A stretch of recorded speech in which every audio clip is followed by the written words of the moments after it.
Now I'm very excited to welcome back one of our favorites and best totals better that I know, and Mr. Kyle Hunter from HunterSportsPicks.com. You can follow Kyle on X at Kyle Hunter Picks. Well, Kyle, here we are, my man. Last time we talked on the show was March Madness. Feels like ages ago. Definitely a lot colder in some places of the world. Now football madness is about to start. How have you been? Man, it's awesome that we're at this point. The games are about to start. It's fun to prep for these. The season prep is fun, but I've gotten to this point, man. I need to see some games on the television here. Enough of the talking. We've seen enough debates. We got to talk about what's going to happen, and then it's going to be just a few days away now, and we're going to see live college football, and that's what I'm looking forward to. How about you? Oh God, I'm so pumped. Yeah, it's like I've mentioned so many times, you can only talk about it so many times until we get there, and I'm not gonna lie, this is probably the most important show that I feel like I do, just because, a lot of us can say this position group's better, this one's better, blah blah blah. This team is this power rating, this team's power rating. But the truth is I really feel like you really can see a change when it comes to the tempo of these teams. And I think that's something that people can learn, that they can maybe get a better advantage of before getting into the season, right? Because once the cat's out of the bag, the cat's out of the bag after 2 or 3 weeks. At least this is something that is measurable from past performance, a lot more from some dude coming from the FCS up to the group of five. Yeah, for sure. And I think we like to try to find some of those under the radar ones where maybe it takes a little bit longer for everybody to catch on. And that's our kind of our goal here is to uncover these ones that are not so obvious. Obviously, some of them everybody's going to know.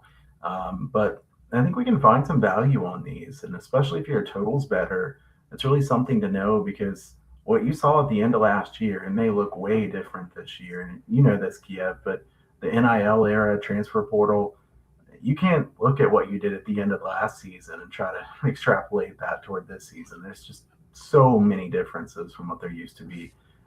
It makes it tougher to prep for the regular season, but it also does create opportunities if you put in the work. It certainly does. And yeah, if you're betting season win totals right now, where have you been all summer?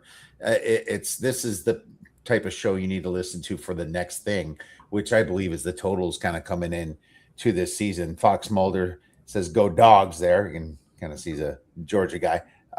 And Jay Walker 2134, Kyle the goat. Look at that, Kyle. Here you are, the goat. No, he's blushing. Look at Nah, not the goat, but I appreciate the comment. that. Yeah. So awesome people coming in the chat, and you can definitely join us and chat along with us, and talk some totals with us. It's fun. And now I gotta ask Kyle very standard question: when do you start preparing, Kyle, for college football? Yeah, I mean, in a perfect world, if you were just handicapping college football, you'd start like right away afterwards and start, prep game by game, team by team. In reality, college basketball is in full swing, and I'm in college basketball mode when college football ends. And then, handicap MLB, the NBA. So it's usually about May when I start putting some time into college football. Full swing in June for sure. And June is where you place a lot of those win total wagers. You try to get ahead of some of those moves. And June and July is when I go in and try to look conference by conference. Kiev, I always start with the smallest conferences and end with the big guys. Like when Sure. people ask me even 2 or 3 weeks ago, what do you think of the SEC? I don't know. Let me get back with you. I've been digging deep in Conference USA and the Sun Belt and all that for quite a Yeah, while. But my win percentage is better in the smaller conferences than it is in the bigger ones, both in college sure. football and in college basketball.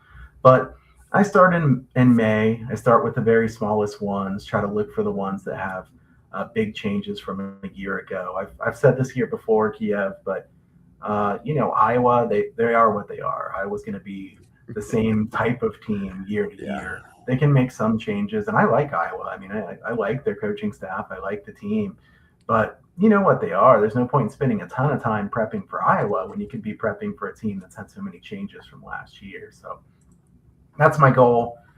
May is when I get started. I'd say June it really ramps up big time. yeah, I agree with that, man.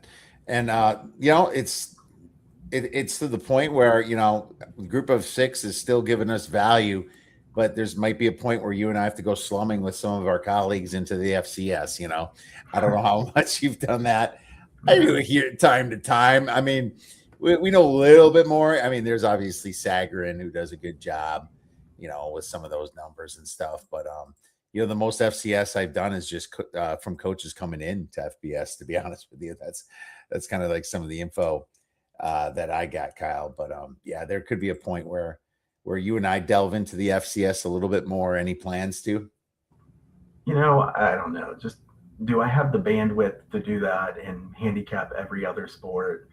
I put a lot of time into college basketball. There's so many teams in college basketball. I could probably handicap FCS early in the season, but then when it got into college hoops time, I'd be splitting up too much. Right. I probably won't too much, but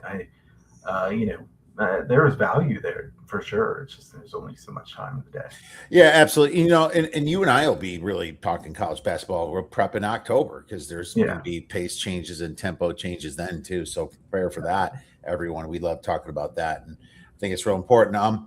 Well, let's talk a little coaching hires then. I mean, obviously everyone's like, oh, the biggest hire is Lane Kiffin, LSU, and I guess Bob Chesney's getting a lot of hype. We're going to UCLA, and you can kind of break it down whatever way you want. There's some big names that have moved, but I want to ask you what the most underrated coaching hire is this year that you think can make a pretty big difference for a team.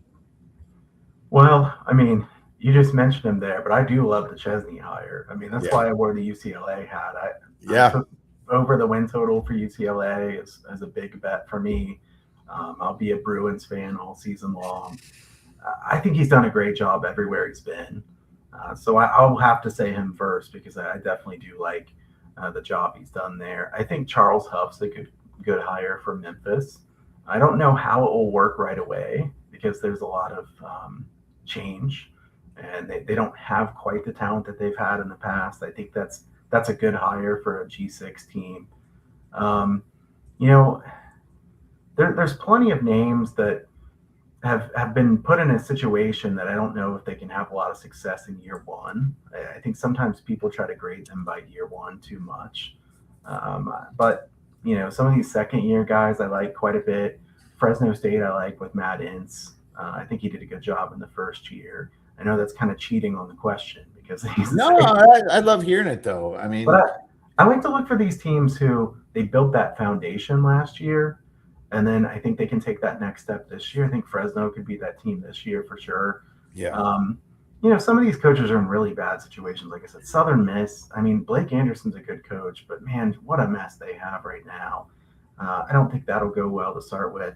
I'm curious to see how Jim Mora Jr. does at Colorado State. I think he did a good job at UConn. I mean, yeah, honestly, far better than I thought he would do. yeah. Do I think he's going to win right away at Colorado State? No, but was that a good hire? I think that was absolutely a good hire. Um, you know, I think that was a really quality hire. Other than that, I mean, the one that I would have ranked first would be Bob Chesney. So he's not that under the radar, but Yeah, maybe I, not.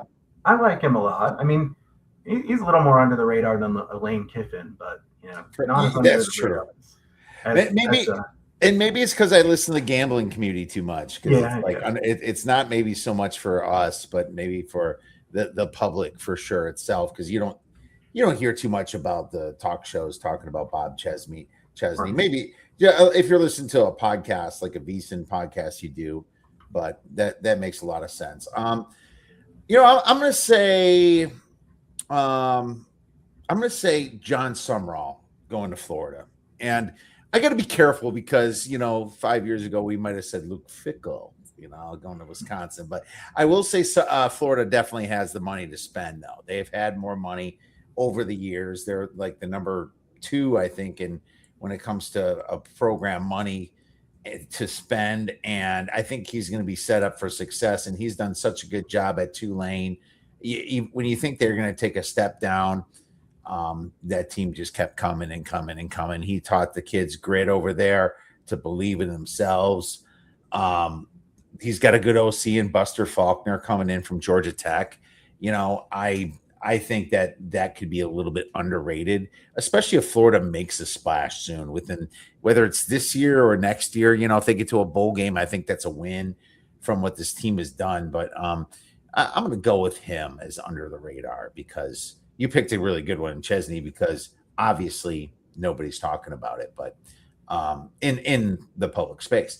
But yeah, it's going to be fun to see it how it all breaks out, and I can't wait. Obviously, the season week 0 already starting next week, so let's go, my man. Um, Next question. So, without giving up too much information, let's help our listeners a little bit with some of your processes. How do you handicap and bet totals?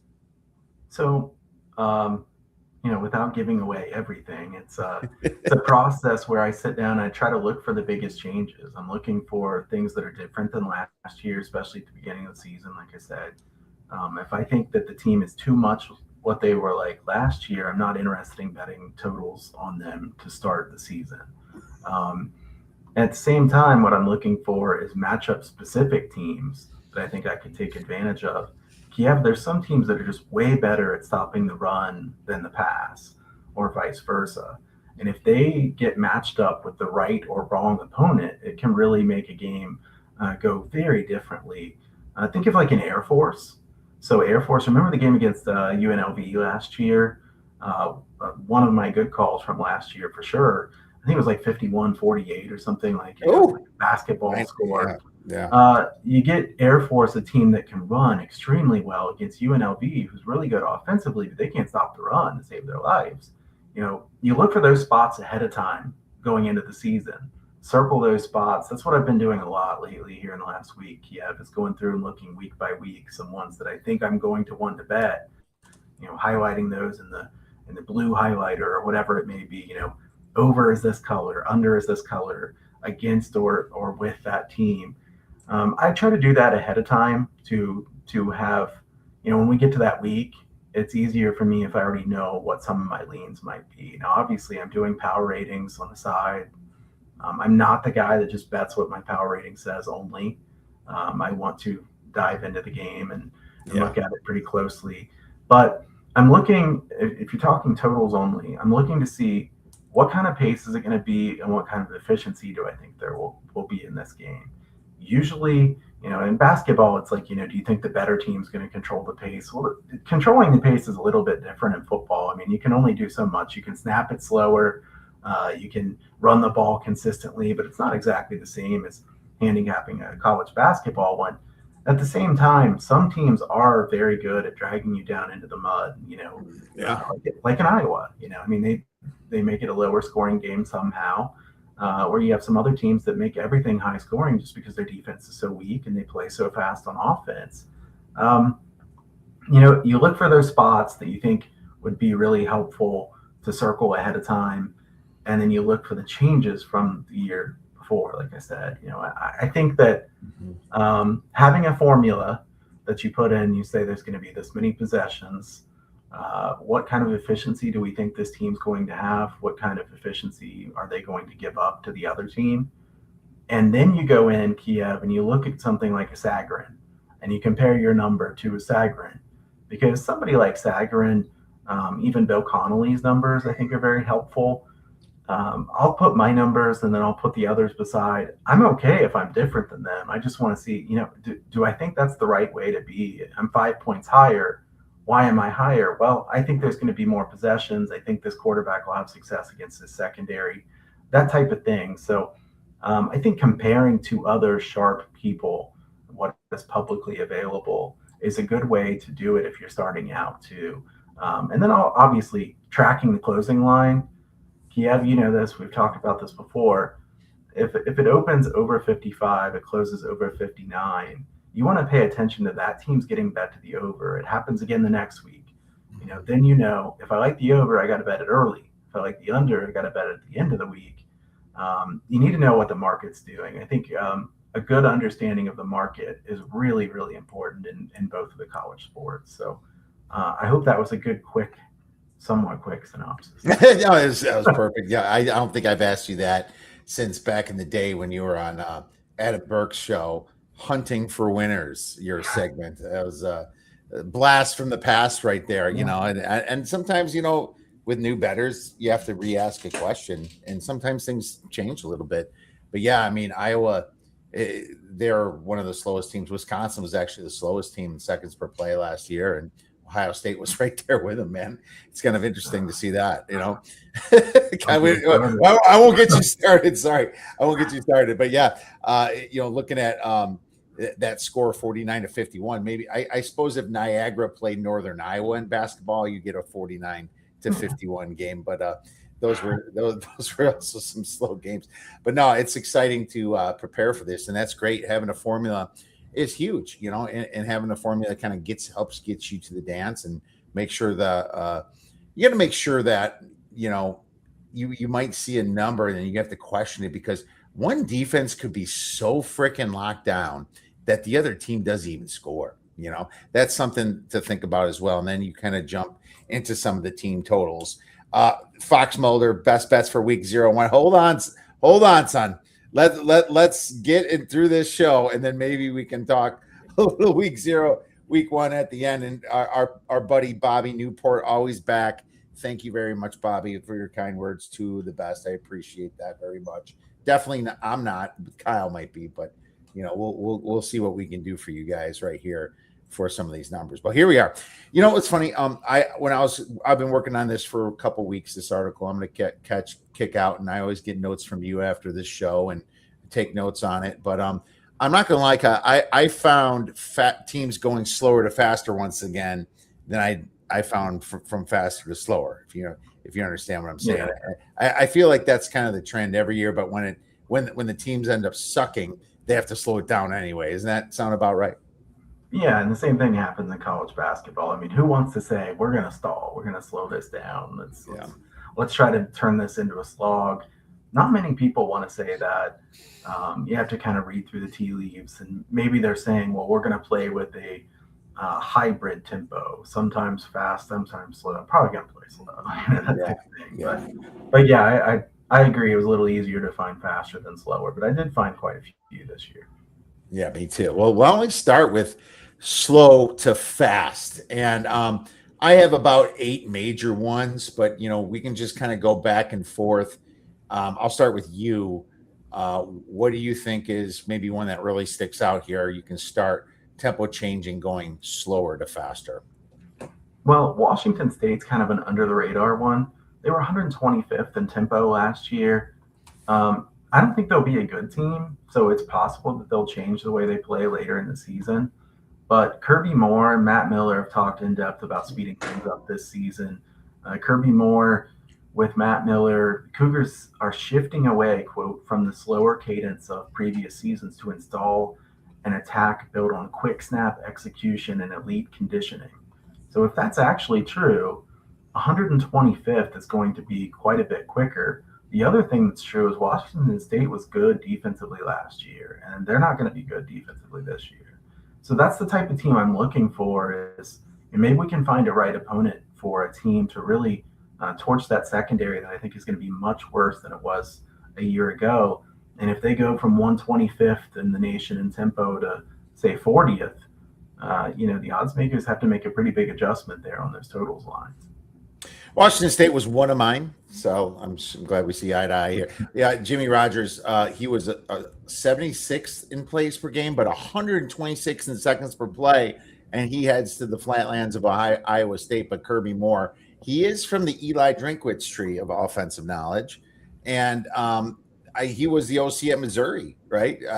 Now, Missouri was a little slower than they have been in the past, but that was for reasons that their defense was really good and their running game was really good. So I think that was just a factor of that. But we remember Eli Drinkwitz is playing, pretty fast in general. So I think that this is one of the major ones. So I 100% agree with you on that one. I'm gonna get too easy on you. I'm gonna be a little too easy. I'll go LSU, Kyle. It's gonna be pretty substantial. I got Brian Kelly. They were pretty slow last year, 107th in seconds per play, 117th in total plays per game. Lane Kiffin comes in, Lane Train, right? Top 10. He was 11th in seconds per play last year. Could have been faster. This is a drastic, very slow to very fast. It is. This is definitely one of mine as well. I will say they do run the football a lot, so it's not just going to be airing it out constantly. I think LSU will be much better at running the football than they were last year. At times last year, just had no chance of running. It really made it difficult on Nussmeier. As long as the offensive line is at least somewhat better, I think we'll see LSU getting more of those chunk plays in the run game this year. So it's not just going to be throw it around, but they're definitely going to play a lot faster and be some pretty exciting games. All right, 100%. Let's go. Your turn. Pick another team. All right, faster. Not really a team that was really slow last year, but we're just talking faster than they were last year. Marshall, the Thundering Herd, 52nd last year. Really good quarterback in Carlos Del Rio Wilson. He was much better than I thought he was going to be. I know he was at a bigger school before, but I didn't think he'd play so well. I think Marshall was better than their record last year. Coaching staff brings in a new OC, Smith, to bring the quote hyper fast to the team. He directed the Jacksonville State offense a couple years ago. Jacksonville State was the fastest paced team in the country that year, snapping it every 20.6 seconds. I think that Marshall will go from 52nd to like top 5 in tempo. So if Marshall goes the way that they say they're going to go, I think Marshall's going to have some higher scoring games. I also, as a bonus, I think Marshall is better than most people think. So I'll look to bet on Marshall or bet overs with Marshall. I think this is going to be a fast-paced team. They want to make quick decisions with a good quarterback, get it out really quick. I think Del Rio Wilson will do a good job in this system. That's a great one. I didn't have them in my top, but I definitely had my eyes on them for speeding it up as well. So that's a great one right there. We'll look for Marshall to speed it up back like they were in the day. How about some Oklahoma State, Kyle? I mean, here I am being really Mr. Captain Obvious again, but you got Mike Gundy leaving that team in shambles, 110th in place per game, 65th in seconds per play, only because he was losing so much at the end. They had to speed it up. Eric Morris comes in with Drew Mestamaker. I expect top 10 like he was this year, 14th in seconds per play. And the only reason North Texas slowed it down at the end is because they were blowing out some teams. They're probably really in a close game, probably 1 or 2, weren't they, Kyle? Yeah, top 5 for sure. And I think this is like the hanging curve of speed changes here.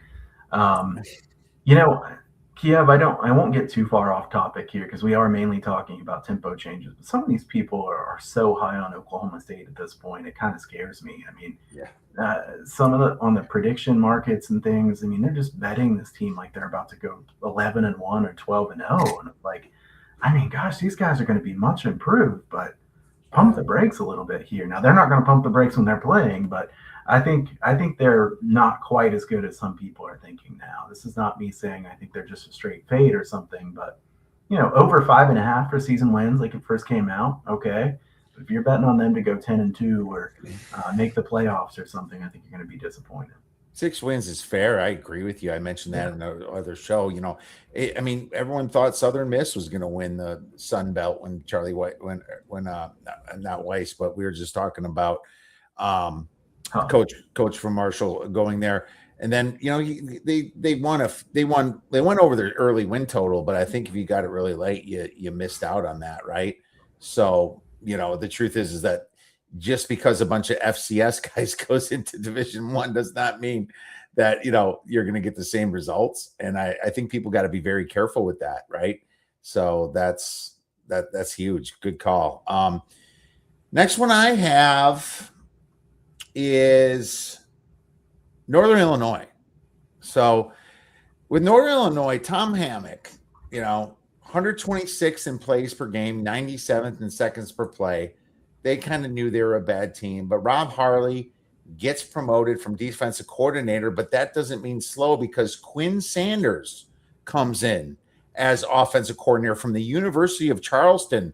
Now, they scored a lot of points at the University of Charleston. I think that even if you don't quite get the pace, you're going to get a more efficient offense at least. So I have to go to very slow, at least to medium fast on this one. Yeah, that's what I think it'd be, somewhere medium, but that's still a pretty big upgrade from what they were before. I will say, I think they're going to struggle quite a bit this season. So I'll be looking for spots to fade them ATS. I think this is a weird conference change. They're going to be in some really weird situations, trying to change the way they play completely. I'm not convinced that it's going to work out that well from the start.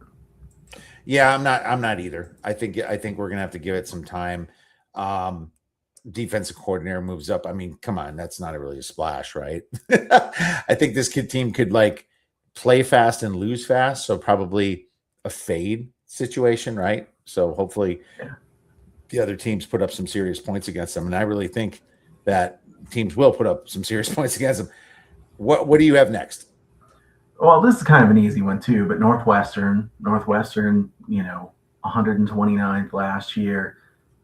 What do they go to now? I mean, I've read they don't want to go hyper fast, but they do want to play fast. Maybe 50th, something like that. But if you go from 129 to 50th or 55th, that's a pretty big tempo change. A lot of RPO looks. They're going to be heavy on the run game. So I think what's going to be really important when you see Northwestern is, what's the other team's defensive front look like? Because I don't see anybody on Northwestern that looks like they're just going to be able to chuck it all over the place and have star wide receivers or anything. So can Northwestern run the ball on the opponent is going to be the key to the breakdown, even when it comes to totals. I mean, because you could play relatively fast but be super inefficient. I think Chip Kelly is a good offensive coordinator, but he doesn't have Oregon guys or Ohio State guys. Right. It's not to bash Northwestern. I think he has some pretty good running backs, but they don't have the same type of caliber of recruits that he's had in the past. So I don't know that it's going to just be working out that well to just score tons of points. So they'll go faster. I'm not sure how efficient they'll be right away. Yeah, yep, I don't either. So that's definitely one to think about here. I had them written down. I'm going to go with North Carolina here, Kyle. And I just have to find my notes again here as I scroll down. North Carolina is a team that, obviously you got Bill Belichick over there, right? And I wrote them as UNC. That's why. Okay, that'll be a problem. But Bobby Petrino comes in from Arkansas, and this is a guy that was pretty fast in the year before. 21st is what he kind of ranked in plays per game. So I think that, looking at North Carolina, 132nd in plays per game and 118th in seconds per play. This is like a coordinator change. That's not necessarily a coaching change, but I think that Bill Belichick's got to make a little bit of a splash. So I'm just going to go from very slow to medium fast in this, but that's kind of like a one that maybe no one's thinking about. Yeah, this one really intrigues me. I mean, North Carolina had to change something. Their offense was really, really bad last year, and that was against a weak schedule. Now North Carolina plays a much better schedule. I think they'll be better on offense, but I think there's a good chance they'll be somewhat worse on defense. It makes their games a little bit complicated to handicap because I don't know that they're going to be really efficient on offense, especially to start with. I think North Carolina's win total has been bet down for good reason. I don't think they'll be very good, but Petrino's been good in the past, and Belichick obviously knows what he's doing. So this is one of the more intriguing teams to me. Could they surprise and have a decent season in what's not a great conference? Possibly. It's just kind of hard to see it on paper, but they had to change something big. So I do think they'll play faster by a good amount. Yeah, I agree with you there. All right, your turn. Faster, Nevada. Okay. Nevada 128th last year in tempo. Up tempo, air raid. Bartoloni, I don't know if I pronounced that correct or not, but the new offensive coordinator was under Mike Leach in the past. He played under him. Nevada wants to play really quick. QB to release the ball really quickly. I don't know. Nevada's a team I have wait and see as far as whether I want to bet on or against them ATS, but I do think that I want to look for spots to play overs because they had some low scoring games the last couple of years. I mean, they've been pretty low compared to the average team Yeah. in their league. So I'm kind of hoping that this one flies a little bit under the radar. I'm glad you mentioned that one because I did not have that, so I missed it, and I will be adding that to my repertoire. That makes total sense to me. Um, how under the radar do you want to go? I mean, how about this? Let's just go to Auburn. Hugh Freeze, he was. See, what's funny about this? This is I don't know how much faster it's going to be. He was 22nd in plays per game, but 40th in seconds per play. But you got Alex Golish that's coming in that was second in seconds per play, right? So even though you were kind of fast, I think that Auburn could really speed it up this year, Kyle. Absolutely. Different level of speed there. Golesh is very committed to playing fast. And I think, there's question marks around him, but he's got a quarterback that he wants and a guy that's a dual threat quarterback. I think Auburn will play very fast. So I absolutely think that's worthy of mentioning here. If you go from where did you say you had them as far as speed last year? Auburn was 40th in seconds per play, but they were 20. I will say they were 22nd in plays per game. So they did get off a lot of plays, and that sometimes just depends upon how games are finishing. But seconds per play is the better tell. Yeah, and I think they're going to go from 40th in seconds per play to definitely in the top 10. So that's very noteworthy. And I think Auburn's defense, I mean, Kiev, if you look at their defense from last year, they lost a lot of talent from last year's defense. I mean, they're going to have a really hard time putting up defensive numbers that are close to what they did last year. So I think some Auburn overs makes a lot of sense. All right. Well, we'll be looking at Auburn overs. Any other fast ones that you want to hit? Let's go to some under the radar, slower ones. Okay. Well, I'm going to give you. Can I give you one more fast one? Yeah. This one's interesting. It's another coordinator change. Kendall Briles comes in from the offense coordinator job at TCU to save South Carolina here. So the Gamecocks were 86 in plays per game, 62nd in seconds per play, but they probably speeded up to the 30s more like TCU. So I just wanted to kind of throw that one out there a little bit that South Carolina should speed it up a little bit, that big quarterback, and hopefully score a few more points in a very competitive SEC. I'm not so sure South Carolina is going to have that good defensive front that they always have in the past too. So you might see some points coming from Lenora Sellers this year. Let's go to slower. You have the floor, Kyle. All right, so let's start with North Texas. We've talked about them from last year. North Texas is going to be much, much worse than they were last year. This is the biggest power ratings downgrade you could make. They were 13th quickest in tempo last year, but like you said, they really actually played faster than that. They just were stopping at the end of the game because they were up so much. Gone is Eric Morris, Messmaker and crew. Neil Brown comes in. He doesn't have any choice but to slow things down. They went from being a dominant team to having one of the weakest rosters in the American. They're going to try to run the ball with White at running back, keep the really weak North Texas defense off the field as much as they can. The problem is they're really weak on the offensive line. And to me, I think this team's going to go from 13th quickest to 100th. I mean, possibly they'll be faster than that just because they're losing by so much in some of these games. But I really do think that this team is going to be just a drastic slowdown. I think if their defense can hold teams at all, they could be a good under team, but I might look to bet against them as well. I don't like the hire for North Texas, Kyle, and I had this as one of my 4. I only had 4 drastic ones here, and obviously great minds think alike. Neil Brown, man, he's so feels like old school Troy type situation. Tried it at West Virginia for 5 years. Maybe he goes back to his roots where his pace for his ranking at a little bit more in the 50s, but man, I think it's going to be slower. And like we said before, North Texas way faster than just 14 seconds per play. So this was one of my bigger ones here, going from very fast to medium at best, right? I think there could be even a little bit slower there. So I agree with that. Amla Macera has a question here, process question, looking ahead to week 0 and 1. given that these lines have been available for months, should we wait for the higher limits to open and let the market move, possibly creating more opportunity? Kyle, you want to hit that first? Yeah, shout out Michael. Good question. Know him; he's a good guy. Um, I think weeks 0 and 1 are really tricky to bet because those lines have sat there for such a long time. This is nothing like the rest of the regular season. Um, it's I think going too big on them right now is unwise. Like you said, there's not the highest limits anyways, but maybe you want to let some people market move these to spots that you think there's opportunity to fade the move. I think some people overrate the steam moves and, look how the steam has done in the past. Yeah, they bet at 3 points better. And we know that 3 points matters a lot.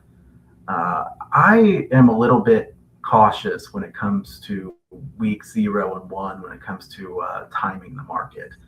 I think it would be from just a betting standpoint. If you bet these lines in May or June, you got game of the year numbers or you got some of the best numbers, you're going to get some great closing line value. Right now, what do? I mean, the market's made them pretty efficient, but yet, like you said, the limits are not the highest. There haven't been all the releases by the big names. They're going to move the number by 3 or 4 points immediately. Some of the services and such. I haven't bet these games hardly at all so far, and I usually don't bet quite as many games in week 0 and 1 as I do in 2, 3, and 4 when I try to look for the overreactions, especially on a side standpoint. So I guess I would say at this point, you'd probably be better off to wait for the market to move around a little bit more, because I think the great opportunities that were there if you're betting these back in May and June, probably really not there anymore. But me personally, probably not going to fire away on a million games in week 0 or week 1. Play a little bit cautiously.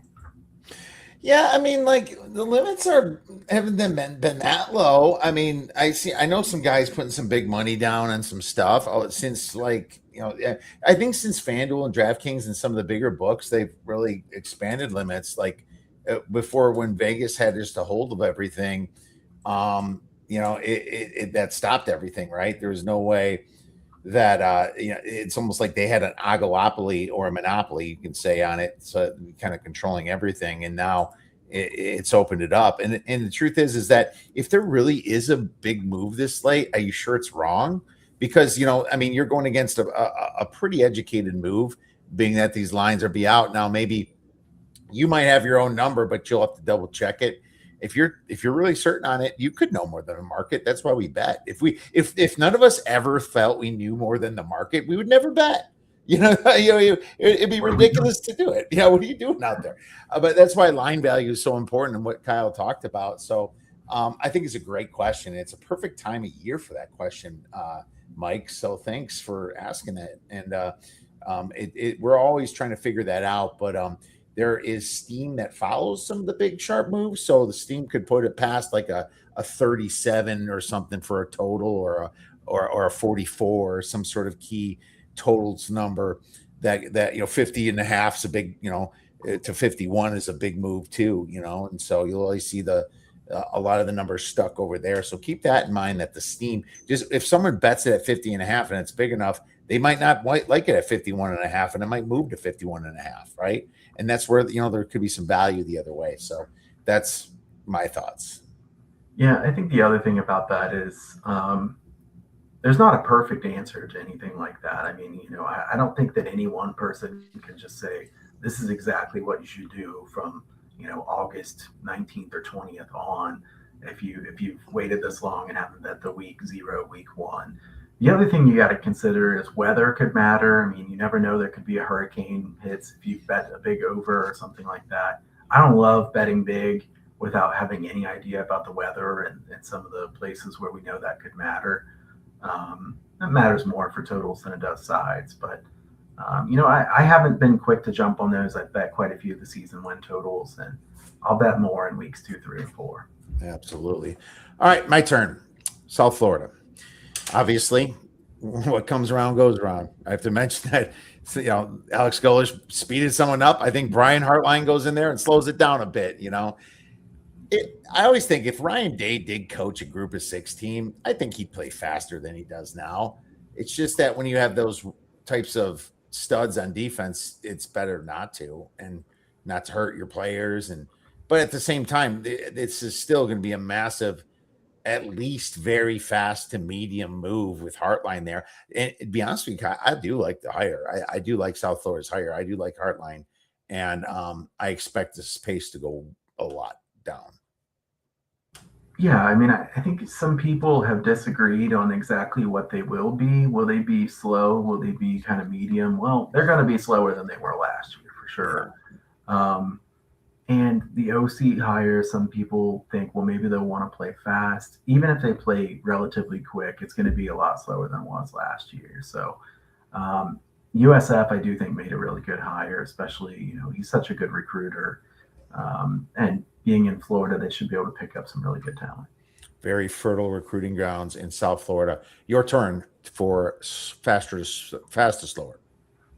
So Colorado State, we talked about them briefly earlier. I feel like I'm talking about a lot of Mountain West teams, Kiev. I think we should have did a Mountain West pod with you. Mountain West Pac-12 type teams have been on the radar a lot here.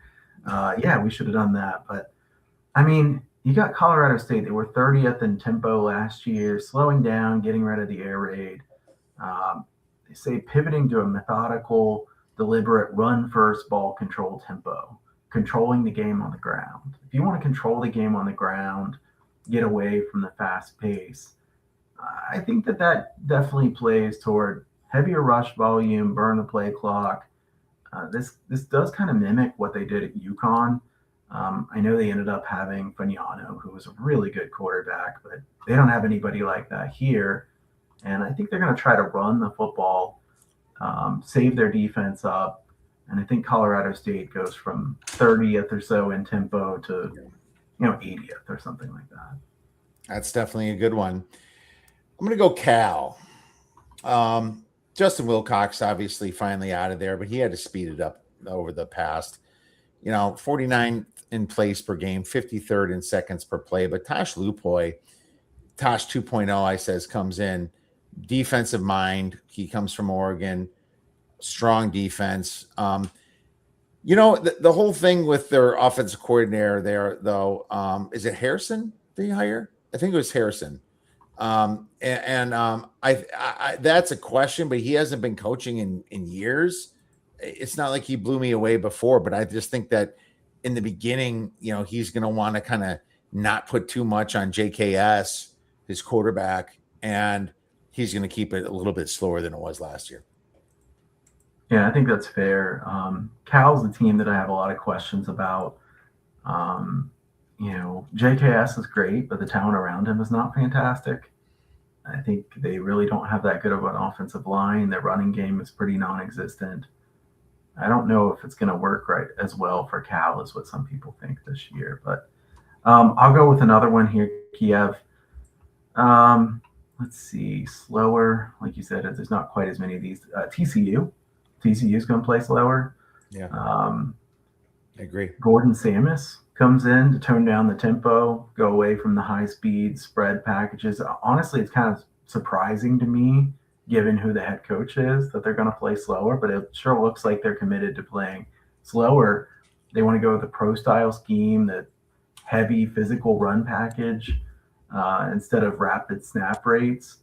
They said, quote, adaptable control. We can play at any tempo, but we don't want to go ultra fast. To me, that tells you that they're going to slow down quite a bit from what they have been in the past. I think the whole Big 12, I agree with that. And I think the whole Big 12 is kind of getting slower with the defensive orientation of like the Texas Techs and the Utahs and the Houstons, right? Yeah, these are some very big defensive teams. You have to remember how good Arizona's defense was last year too. So I mean, it's weird. We used to kind of think there's no defense in the Big 12, and I kind of feel like that narrative is kind of shifting a little bit this year. So no disagreement here. James Madison, I'm going to say, slows it down a little bit. Bob Chesney, 30th in place per game.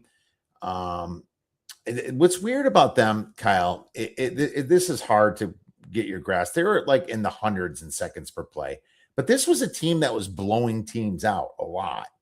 And that just shows you when you're 30th in plays per game, you're just getting a lot of plays out there because at the end you're kind of running it. I feel like, in their shootouts, they would be a little bit faster. But this is Billy Napier coming in here. And even if he doesn't go that slow, I don't expect a lot out of them. To be honest with you, I like their season win total under 8.5.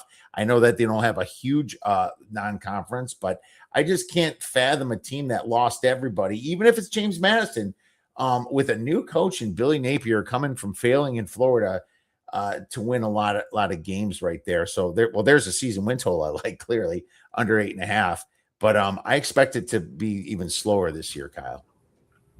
Yeah, I think so too. I think expectations are still pretty high for them compared to how much they lost. I mean, I think it is tough to live up to that kind of expectation. Absolutely. Well, I'm running out of slow teams. I don't know if you have any more. Yeah, I mean, Oregon, I think, is going to play slower than they have in the past. Oregon brings in Drew Maringer, and they say they're, quote, pivoting away from a high-speed, go a million miles an hour tempo. He was elevated from tight ends coach and focus more on execution, analytical play calling. I still kind of think that Oregon didn't go that fast, but their tempo numbers are kind of skewed too. They were winning by a lot.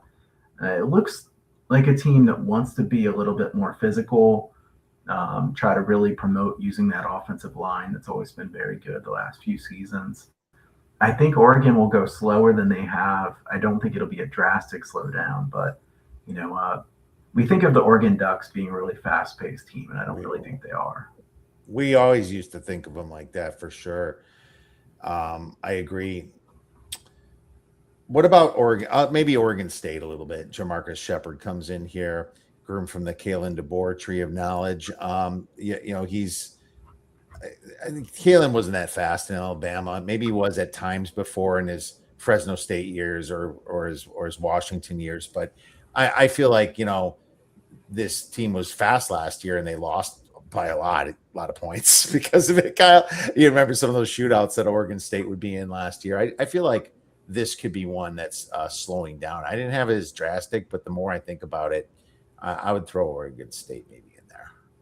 Yeah, I think that's fair. I mean, just by necessity, if anything else. I mean, what are we going to do? Because we don't have the talent some of these other teams do. We want to keep it close. This is that type of situation. Yeah, it's like when you come in as first year coach and the team was playing fast, you don't want to do that again. You don't want people see the same thing that happened to you when you have that bad talent. So yeah, that's something. Or both Oregons, I guess, Oregon and Oregon State is something I'll add to the radar. Any other ones before we get into a little bit of bets? I think that's good. I mean, there's a few others out there. I think Iowa State's a slowdown. I'll say one more. We already said Big 12, slower pace, but I think Iowa State wants to play really slow. The question is, are they going to be down by so much that they have to speed up? I mean, if you look at the way that they really want to play and be really physical, aggressive, I think Iowa State's going to be snapping the ball at, 1 or 2 seconds on the play clock pretty consistently. Now, what does that do from total standpoint? Because I think their defense is not very good. I'm not saying just blindly bet unders. I'm saying I think they'll go slow. Yeah, maybe they do slow down. 100, it's Jimmy Rogers, 125th in seconds per play from Washington State. So that makes total sense to me right there. I actually had a typo in this, so I'm glad you mentioned that. I do expect it slower. A bit itself. So we'll look at them from going from medium to medium slow at least. That makes total sense to me. Well, let's move on to a few bets maybe. It'd be a shame if I didn't ask Kyle about some bets. Season win totals you like, and I guess as long as it's kind of close to where you bet it, Kyle, I think it probably makes sense, but you can start wherever you want. Yeah, I don't want to be that guy that says, hey, I got this amazing ticket on this one and now it's 2 wins lower. So I'm not going to do that. Um, I like Marshall. I kind of hinted at this earlier. I like Marshall over 7.5. You can get this plus money. Uh, they're going to play that hyper fast. I think it's going to work. I mean, they have a really deep group of pass catchers, probably the deepest in the Sun Belt. Defensively, much improved in the secondary. They got a lot of teams that like to throw it around in the Sun Belt. Look at Marshall's schedule too. I mean, I have them as a favorite of more than a touchdown 8 times this season, an underdog of more than 7 points once, and I'm asking them to get to 8 wins here. I think they have a good chance of winning 9, so I'm going to take the plus money price on over 7.5. All right, plus money on over 7.5. That makes total sense to me. I like it, and I'll write that one down as well. Kyle's, you're the first person I heard talking too much about Marshall. So, yeah, I mean, no, it's nice to hear something fresh, man. I like it. I like it a lot. Let's go with. I've given these out all year. Cincinnati under 5.5 wins makes a lot of sense to me. I mean, I also like Duck telling us, and when he came on the show, under 3.5 conference wins. I don't see too many games this team's winning. Like I said, nobody there to bet on this year, right? This team lost a lot. They don't recruit well. I feel like it's curtains for the coach over there, and it's just too hard a competition for a team that's not used to like shedding everybody and rebuilding the very next year. Their recruiting is bad. Their transfer portal is bad. There's just no way that I could see them getting to a bowl game this year, Kyle. Well, in Kiev, I mean, the downgraded quarterback is drastic. I mean, it's how they didn't win a ton of games with a great quarterback, and now they bring in a quarterback that I have a lot of questions about. Yeah. I mean, that defense better be way better than they were last year. They're about to lose a lot of games. I think that's a good play. And I've never been a Scott Satterfield guy either. No, neither have I. So I'll go with a conference wins one here, Kiev. This one's a little juicy now, definitely juicier than it was when I bet it, but I still like it. Sacramento State under 3.5 wins in the MAC. I think Sacramento State's going to be bad, really bad. I mean, this is a team that really thought they were going to be in the FCS this year. Instead, they're in FBS. They kind of get pushed forward to a league that I'm not saying the MAC's really good, Kiev, but there are some pretty good players in the MAC, pretty decent teams in the MAC. This is a big step up from where they've been. I mean, I favor Sacramento State in only one game in MAC play, home against UMass. I have them pick them at home against Kent State. Probably most people would have them as a favorite slightly in that game, but I think Kent could be a little better than some people think. I really liked the under 5.5 for regular season wins when it was first out, but now that one has moved and 3.5 conference wins is still available, that's what I would bet at this point. 3.5 conference wins, huh? Yeah, I think it's going to be a rough road for them. I'm going to join you. I've heard too much about this from our sharper colleagues here, and I just have not gotten involved, and I have to do it now that Kyle said it. I'm joining you on Sacramento State under 3.5 conference wins. That makes total sense to me. And some of these I've already given out, but I'm going to go with Miami, Ohio over 6.5. I did lay some juice here, minus 180. I think now that the MAC is wide open, now that the Toledo coach left, and maybe Toledo does bounce back pretty soon. I don't think it's going to be on the first year, but I think Ohio's been down since their coach, had the alcohol problem, and they had to switch coaches over there. Miami, Ohio was kind of in a rebuild year last year, and I think they return enough production here to kind of build them back up and win this conference. And I'm not worried about Western Michigan because they lost their linebackers and their defensive line, Kyle. I'm going to be doing a MAC show tomorrow, but just hint over 6.5 for Miami, Ohio. I like that too. I mean, both of the ones that you said, I've liked a good amount. Nice. Those might both be in my accounts. So all right, well, there you go. I like them. And I swear I've not looked at Kyle's accounts. I swear. Right. I already talked about North Texas, Kiev. It was better when it was under 6.5, but I think 5.5 at plus money is still a good bet. just so much worse than they were last year. They had the 137th rated recruiting class out of 138. Um, and they tried to do work in the portal, but if you look at the guys that they brought in, North Texas in the portal, they're guys that didn't even really start where they were. So, I mean, it's like potentially they could be good, but there's nothing here that's proven that. Right. And I mean, I think 0-3 is likely at the start. I think 4-8 looks a lot more likely than 6-6. So if you give me under 5.5 at plus money, I'm taking that. I don't think there's really. I have them favored by more than a touchdown, just 3 times, and they're going to be an underdog of more than 3.7 times. So you got some games that are kind of in the middle there, and you're an underdog a lot. Unless they're pulling a lot of upsets, I think they're going to lose a lot of games here. Yeah, I agree with that too. You can grab some plus money on a. I mean, they can just be one short of a bowl, and you still win this bet, and you get plus money at the 5.5. So I'm liking that. Mike has a question. Mike Monson, FY4KK. Not sure what that means. When you say tempo changes, are you talking about phasing out of the up tempo offense? I remember that fan from my 2012 to 2019. So yeah, I don't know. What tempo changes just means goes faster or slower. It means how many seconds per play. Like the slower teams are like in the 30 seconds per play. Iowa's, Wisconsin's, Army's, Navy's, and then the faster ones, like North Texas last year, like South Florida, probably Oklahoma State this year is around 21 seconds per play. And so when you have like 70 some plays a game, there's just that much less opportunity to put on points. So tempo plus efficiency usually is a good predictor of points. Kyle, did I answer that right? Yeah, and I mean, I think that in general we have gone a little bit out of. I think he's correct that we're phasing out some of the extreme up tempos, but you can't say that with a broad brush because you still have the Alex Golesh, the Eric Morris, people like that they're going to play really fast. Heupel, people like that are going to go as fast as they possibly can. We're just looking for big changes from the previous year. Lane Kiffin's going to go fast in the SEC. Yeah. And so, yeah, you're right.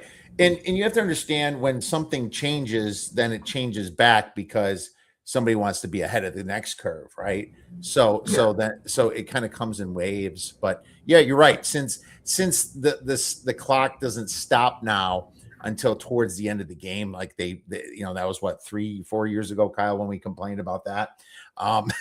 That kind of NFL college a little bit, and so that was annoying. So I think when you saw those FIU numbers of 78 points, right? Remember the good old days, Kyle? We go over some of those big numbers. Those don't exist no more.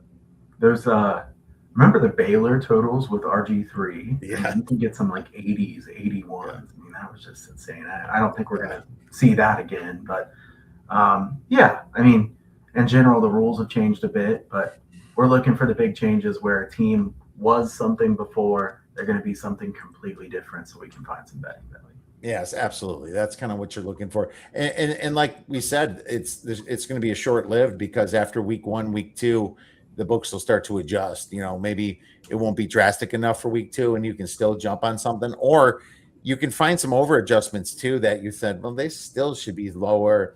There's been some luck. They're at perfect red zone efficiency. There was 3 turnovers and 2 was a fumble 6, pick 6. So look into that as well, when checking this stuff out. Any other season win totals, Kyle? Let's move on to the next topic. I know we got a couple other things to get to. Yeah, absolutely. Let's move on. So college football futures.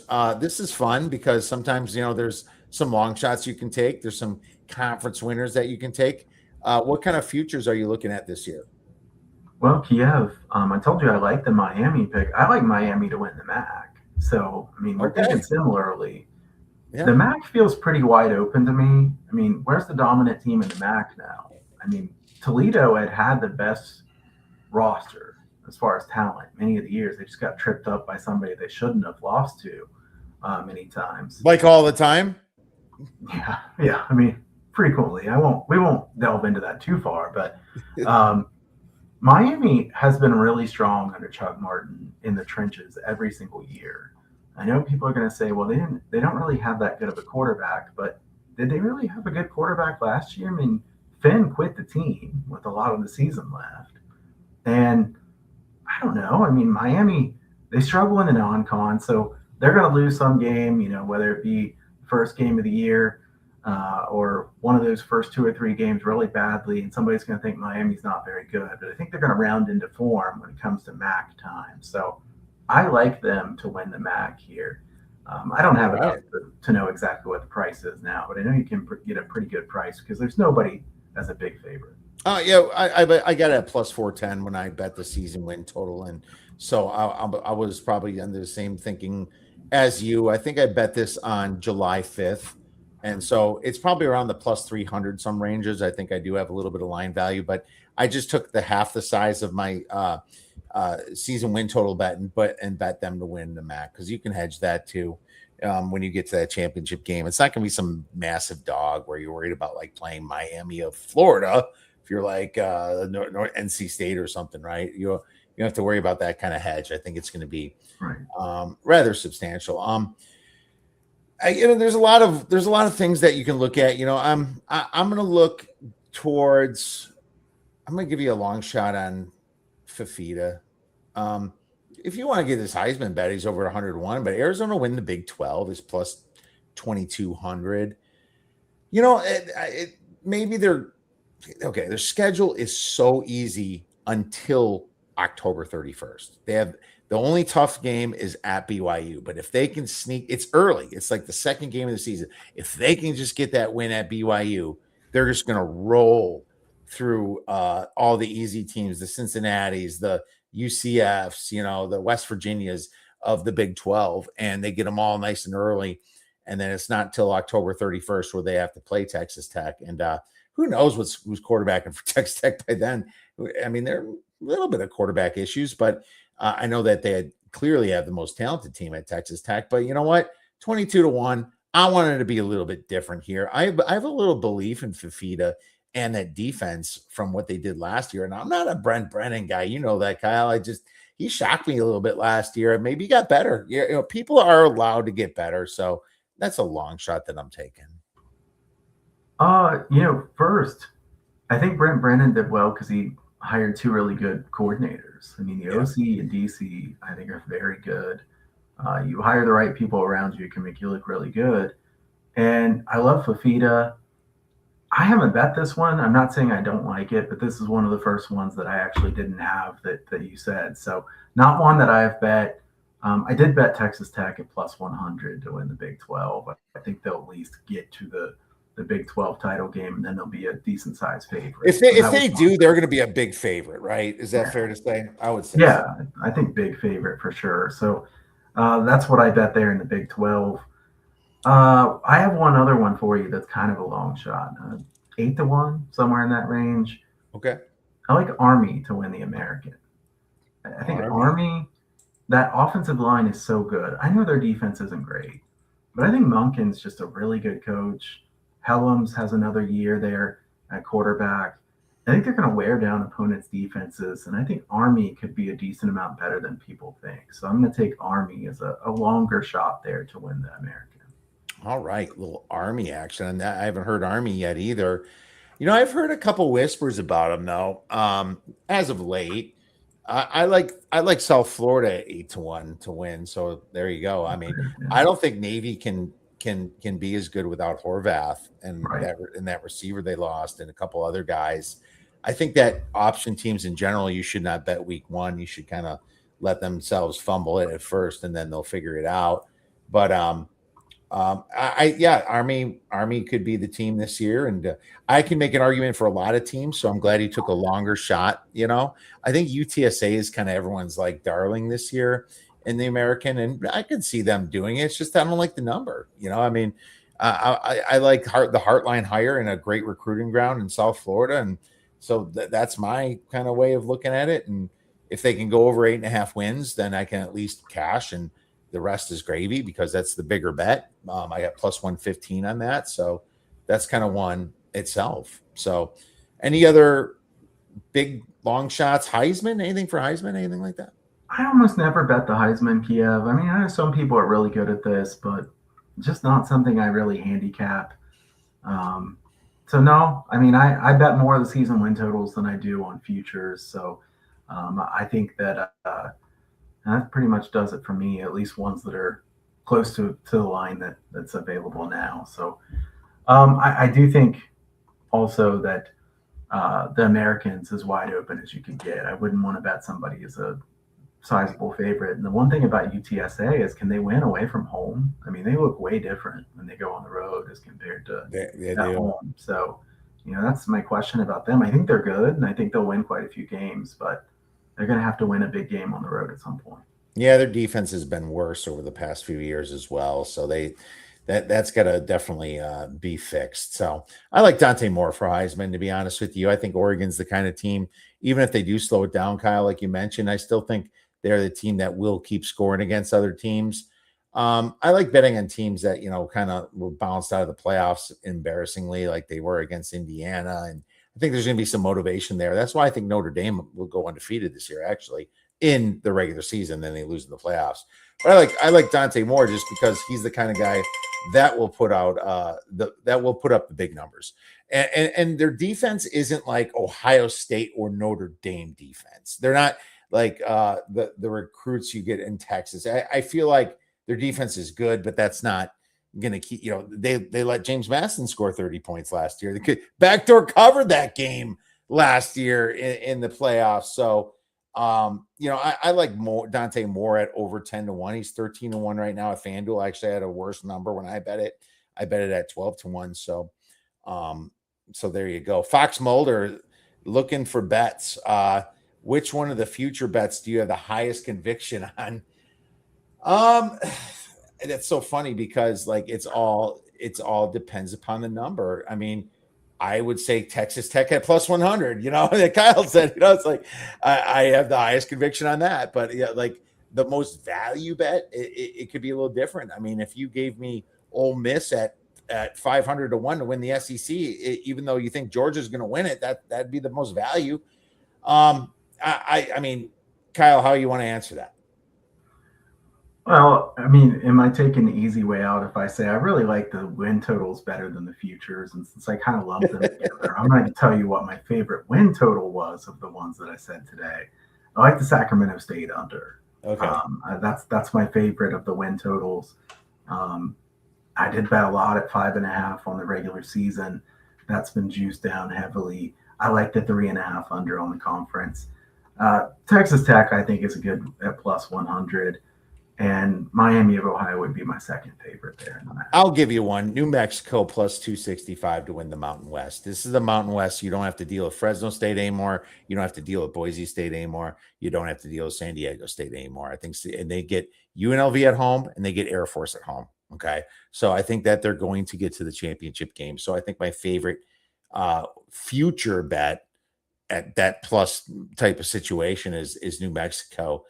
And man, well, holy cow! Have they really just stepped that program up? I mean, this was a program, and I'm trying to find where my little write up is on them. This was a program that was really in the dumps, and they really fixed it, hadn't they, Kyle?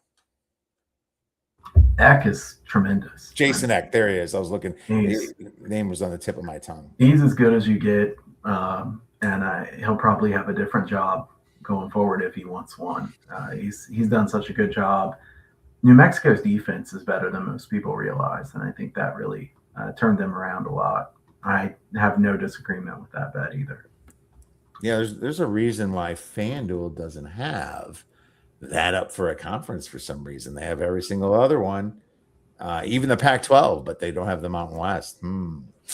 That's interesting. No, that's probably my favorite, but I also like the Miami, Ohio a lot as well. Well, Kyle, that brings us to week 0, week 1. You have anything for our listeners here that could maybe give them a good bang for the buck? Well, I mean, I'm going to be honest and say, Kiev, I haven't been looking at the week-to-week games that much yet. I mean, I spent a lot of time looking at the pace changes. I spent a lot of time looking at the win totals and futures. not been firing away on a lot of these, but I do have a couple that I like at least somewhat. Um, I think Jacksonville State, North Dakota State's a fun game. I like that one quite a bit. I mean, Kiev, I think the people that took the plus 7.5 when it was available probably got a good bet there. North Dakota State's fun. Quarterback factory over through the years. Are they going to be down at quarterback here? Probably. I hate to doubt the program too much in this spot, but Jacksonville State's pretty good, and I think Jacksonville State's defense is good as well. I think under or Jacksonville State is what I like in that game, which makes me think that when these numbers come out, what I'm probably going to bet here is North Dakota State team total under. So this is kind of a look ahead from me, is that I think North Dakota State team total under is probably going to be my favorite bet there. I think Jacksonville State's defensive line is very good. They're one of the lines that could hold up against the North Dakota State offensive front, which is their strength of their team. So I'm looking forward to that. Powerhouse FCS team steps into the Mountain West. Week It'd 0. be fun to see how they do. Yeah, I bet that one at plus 8.5, actually, Kyle. So Nice. it was plus 8.5 at BetMGM and at FanDuel for a while too. So it's only a plus 6.5 right now. So it's going down. So you got to pivot to team totals when that happens sometimes. But great point on the defensive line. Jacksonville State is a very, very good team in the Conference USA, and there's a reason they're favored. One of the favorites to win it with Liberty. And, we did a Conference USA pod last week, and I agree that they definitely have a good defensive front and should slow down North Dakota State. And here's another thing. When a team joins the FBS from the FCS, everyone's circling. Nobody wants to look like they're embarrassed. They're going to give it their best. They're going to show up no matter what. They are not going to be pushed around by a team that was just in the FCS. That's just a mental handicap right there. So there might still be some value there at plus 6.5. I'll give you a total that I think is going to go over this, and this was one of my favorite totals. I bet Washington State over 50.5, Kyle. And I like that because of, what we said about Washington State, right? And how we expect major pace games. And number 2, Damon Williams puts up points. He's going to put up points. You're going to have a faster pace. This is the Apple Cup right in the beginning. I could definitely see a shooter. Defense is maybe not so comfortable just yet. I think that this closes past north of 50 and 51.5. So I like it still at 50.5, where it's sitting right now, week 1. Yeah, this is one of them I have on my leans list to possibly bet myself. So I like this play. I think it makes a lot of sense. It's so weird to see the Apple Cup in the first game. At least we get to see them play each other. But yeah, I like it. I think Washington, Damon Williams is so good. Some people still underrate him. I think that's a good look. Are you sure you don't want to talk about Ball State and Ohio State with the 50.5 point line? No, we don't have to talk about that. Probably not. We can go to USC San Jose State if you want. Right. It's a 40-point spread, and a lot of people think USC might cover it, which they might. But it's tough to lay those big numbers in the beginning, and there's still some situations where people are trying to work off the jitters, work off the dust, and that's kind of what you get. So those are 2 plays that Kyle and I like for college football week 0, week 1. Kyle, can't believe we've been already talking an hour and 15 minutes, but we got to end this show sometime, my man. You're the best. We plan on doing some work throughout the season. Where could our listeners get your great information and plays? Yeah, always a good time, Kiev. Glad to be able to come on here and chat some football. And you can check out my work at huntersportspicks.com. You can get the plays from there. You can get the free picks newsletter. Follow me over at Kyle Hunter Picks on X and YouTube channel, which I'm going to try to do more with this year throughout the year. And I hope Kiev and I can do more throughout the year. So look forward to that. And I'll do some of the spaces as well on X. So we're going to crank things up again here soon. Thanks for having me on. Absolutely. Make sure you guys follow Kyle at Kyle Hunter Picks.